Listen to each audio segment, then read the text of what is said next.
ನಮಸ್ತೆ ಎಲ್ರಿಗೂ. ಇವತ್ತು ನಾವು ಒಂದೆಲಗದ ತಂಬುಳಿಯನ್ನು ಮಾಡಲಿಕ್ಕೆ ರೆಡಿ ಮಾಡ್ತಾ ಇದ್ದೇವೆ. ಸೊ ಒಂದೆಲಗ ಅಂತ ಹೇಳಿದ್ರೆ ತಿಮಾರೆ ಅಂತ ಕೂಡ ಹೇಳ್ತೇವೆ. ಸೊ ಯೂಶ್ವಲಿ ಇದು ಚಟ್ನಿ ಕೂಡ ಮಾಡ್ತಾರೆ. ಸೊ ತಂಬುಳಿ ಸ್ವಲ್ಪ ಡಿಫ್ರೆಂಟ್ ಆಗಿರುತ್ತೆ, ಸ್ವಲ್ಪ ಲಿಕ್ವಿಡ್ ಟೈಪ್, ಒಂದು ಸಾರು ರೀತಿಯಲ್ಲಿ ಆಗುವಂಥದ್ದು. ಸೊ ನೋಡೋಣ ಇವತ್ತು ಬೇಕಾಗಿರುವ ಇದಕ್ಕೆ ಸಾಮಗ್ರಿಗಳಿಂದ ಆಗಲಿ. ಒಂದು ಮುಷ್ಟಿಯಷ್ಟು ನಾವು ತಿಮರೆಯನ್ನು ತಗೊಂಡಿದ್ದೇವೆ. ಮತ್ತು ಪೆಪ್ಪರ್ ಒಂದು ಟೇಬಲ್ ಸ್ಪೂನಷ್ಟು ಅಥವಾ ಒಂದು 15 ಪೆಪ್ಪರನ್ನು ತಗೊಂಡದ್ದು. ಅದಾದಮೇಲೆ 1 ಟೇಬಲ್ ಸ್ಪೂನಷ್ಟು ಜೀರಿಗೆ, ಮತ್ತು ರುಚಿಗೆ ತಕ್ಕಷ್ಟು ನಾವು ಕಲ್ಲುಪ್ಪು ಯೂಸ್ ಮಾಡುವಂಥದ್ದು, ಕಲ್ಲುಪ್ಪು ಅಥವಾ ನಿಮಗೆ ಬೇಕಾದಾಗೆ ಹುಳಿ ಉಪ್ಪು ಆದರೆ ಹುಳಿ ಉಪ್ಪನ್ನು ಕೂಡ ಹಾಕಿದರೆ ಆಯಿತು. ಮತ್ತು 1 ಗ್ಲಾಸಷ್ಟು ಕಾಯಿ ತುರಿ, ಮತ್ತು ಲಾಸ್ಟಿಗೆ ಅದಕ್ಕೆ ಮಜ್ಜಿಗೆ ಆ್ಯಡ್ ಮಾಡಲಿಕ್ಕೆ 1 ಗ್ಲಾಸಷ್ಟು ಮಜ್ಜಿಗೆ.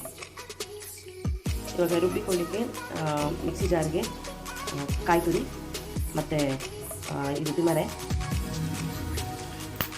ಮತ್ತು ಜೀರಿಗೆ ಮತ್ತು ಪೆಪ್ಪರ್ ಮತ್ತು ಉಪ್ಪನ್ನು ಹಾಕಿ ಚೆನ್ನಾಗಿ ಗ್ರೈಂಡ್ ಮಾಡಿದರೆ ಈ ರೀತಿ ಚೆನ್ನಾಗಿ ಪೇಸ್ಟ್ ಮಾಡ್ಕೊಳ್ಬೇಕು. ನೀರಿನ ಬದಲು ಅದನ್ನು ಗ್ರೈಂಡ್ ಮಾಡ್ಕೊಳ್ಬೇಕಿದ್ರೆ ಸ್ವಲ್ಪ ಮಜ್ಜಿಗೆ ಹಾಕಿ ಗ್ರೈಂಡ್ ಮಾಡ್ಕೊಳ್ಬೋದು. ನೀರು ಹಾಕಿದರೆ ಇನ್ನೂ ಸ್ವಲ್ಪ ತುಂಬ ತೆಳ್ಳಗಾಗುತ್ತೆ. ಇದಕ್ಕೆ ಮಜ್ಜಿಗೆ ಆ್ಯಡ್ ಮಾಡಿದರೆ ಆಯಿತು. ಸೊ ಊಟಕ್ಕೆ ತಿಮರೆ ತಂಬುಳಿ ರೆಡಿಯಾಗಿದೆ. ಸೊ ಅದಕ್ಕೆ ಯಾವುದು ಏನು ಒಗ್ಗರಣೆ ಆಗಿರ್ಬೋದು ಹಾಕಲಿಕ್ಕಿಲ್ಲ. ಸೊ ಇದು ರೆಡಿ ಆಗಿರುವಂಥದ್ದು ಟೇಸ್ಟ್ ಮಾಡಿದರೆ ಆಯಿತು.